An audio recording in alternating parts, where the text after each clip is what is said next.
Fala aí, pessoal, beleza? Hoje eu vou falar um pouquinho sobre a importância das coisas inúteis.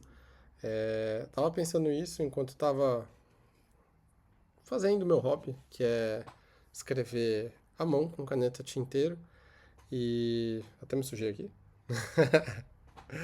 E eu tava pensando sobre a importância das coisas inúteis, uma coisa que quem me conhece, quem já fez alguma mentoria comigo ou já foi meu cliente, já sabe. Que eu sempre falo sobre a importância de você ter um espaço no seu dia, um espaço na sua semana, um espaço no seu mês, no seu ano, para coisas inúteis. Porque coisas inúteis são absolutamente fundamentais para a nossa vida. Se preocupar 100% do seu tempo em deixar ele otimizado é uma estupidez. É absolutamente assim, algo sem sentido.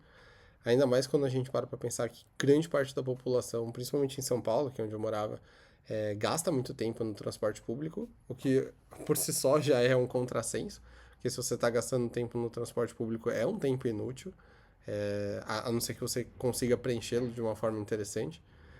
E aí a gente vai falar um pouquinho sobre isso também, sobre como preencher o seu tempo livre, que é uma das coisas mais complicadas e mais fáceis de fazer ao mesmo tempo. Então você vai falar, nossa, como é que uma coisa pode ser muito complicada e fácil ao mesmo tempo? É fácil porque geralmente a gente acaba escolhendo rede social, o doom scrolling, né? O scroll infinito das redes sociais, de Instagram, TikTok, esse tipo de coisa. E aí a gente não precisa pensar muito. Os algoritmos acabam pensando pra gente como que a gente preenche o nosso tempo. E é uma escolha válida, né? Não tem escolha certa e errada, né? São possibilidades. Mas tem outras escolhas que podem ser talvez até mais interessantes do que o doom scrolling, do que deixar o algoritmo decidir por você. E seja tomar a agência da sua vida, né? Então, decidir o que você vai fazer com o seu tempo livre. Eu tava falando sobre um hobby meu, que é o hobby de escrever com caneta tinteiro, e eu adoro escrever caneta tinteiro. Ganhei essa tinta de perfume de rosa da minha esposa de aniversário. Ela realmente sabe que eu gosto. E, e é uma coisa que eu acho muito incrível. E é um hobby que pode ser começado basicamente por qualquer pessoa que tenha algum tipo de capital financeiro. Com, sei lá, R$ 50 você já consegue começar esse hobby. Tem tintas bem baratinhas em papelaria, coisa de 5 10 reais. E tem canetas também razoavelmente baratas, de R$ 20, você consegue achar online. Então, não é um hobby que é um hobby exclusivamente elitista. Claro que se você gostar de umas canetas mais top, vai ser bem mais caro. E se você gostar de tintas mais top também vai ser bem mais caro. Mas a questão é que não precisa ser caro para ser divertido. E essa é um outro ponto que eu vou falar em outro vídeo. A sua diversão não é proporcional ao dinheiro gasto em determinada experiência. Às vezes as pessoas fazem viagens de R$ 50 mil e definitivamente não é o quanto você gastou que faz a experiência divertida. Claro que tem um efeito, que é o efeito de que se você gastou, você meio que se força a achar divertido, mas dá pra lembrar que, pelo menos da minha experiência de vida, as melhores coisas que eu já fiz na minha vida foram bem baratas ou quase gratuitas. A maior parte delas foi gratuita, na verdade, das coisas legais que eu fiz.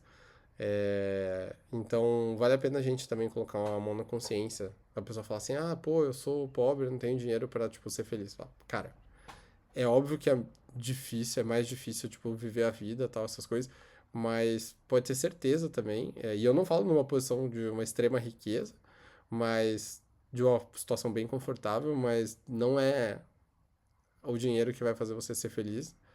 Vejo muita gente infeliz que tem muito dinheiro, então também não é isso que vai gerar felicidade na sua vida, mas é a percepção que você tem sobre os eventos que acontecem. E aí, de novo, acho que a gente está sendo bem estoico aqui nos nossos vídeos. Da parte do estoicismo, tudo depende de como você reage, de como você interpreta as situações. Então, volto à questão. A questão do trem, do ônibus, do metrô.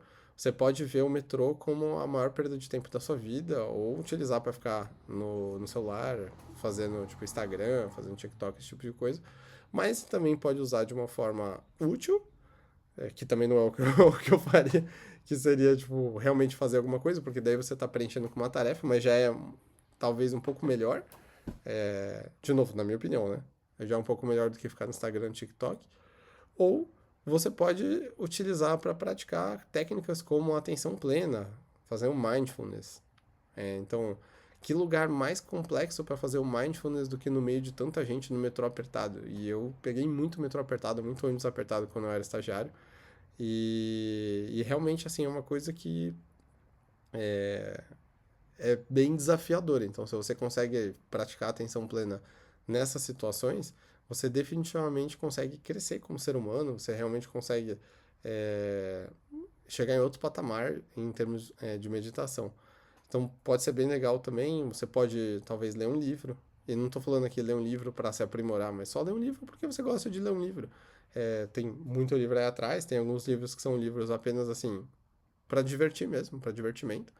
E tem livros que são tipo com fim de aprimoramento, outros com fim de consulta. Então, cada livro ele tem uma finalidade, né? E você conseguir compreender isso, tipo, é uma coisa que é muito legal para você poder utilizar livros. Talvez por isso que eu gosto tanto de livros, porque os livros eles são das mais variadas espécies. Tem desde aquele livro que você tipo vai passar um tempão com ele porque ele é enorme e você vai ler e vai demorar e vai ser tipo um amigo durante um tempo.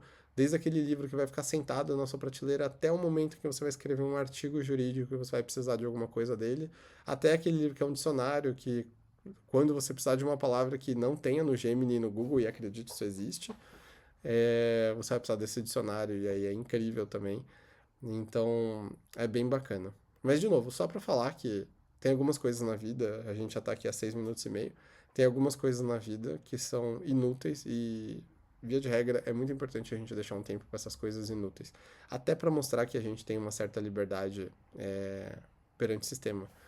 Porque a própria ideia, tipo, da vida em sociedade, ela acaba levando a gente a crer que tem um certo e um errado, o que deve e o que não deve ser feito. E quando você foca em algo inútil, você quebra um pouco essa lógica capitalista de, tipo, produção em massa, né?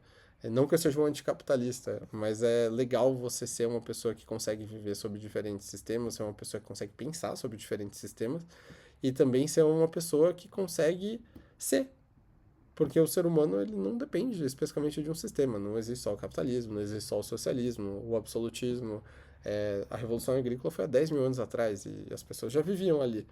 Então, é super possível você viver fora de uma ideia só de produção, a despeito de eu mesmo estar inserido dentro dessa ideia de produção. Eu tenho empresas, tenho escritório de advocacia, mas é interessante a gente pensar que a gente existe não só dentro, mas também fora dele, do sistema. E todos esses momentos em que eu invisto em coisas inúteis, é uma sensação de que eu estou investindo em mim. E eu espero que você tenha essa sensação também na próxima vez que você fizer uma coisa inútil. Por hoje é só.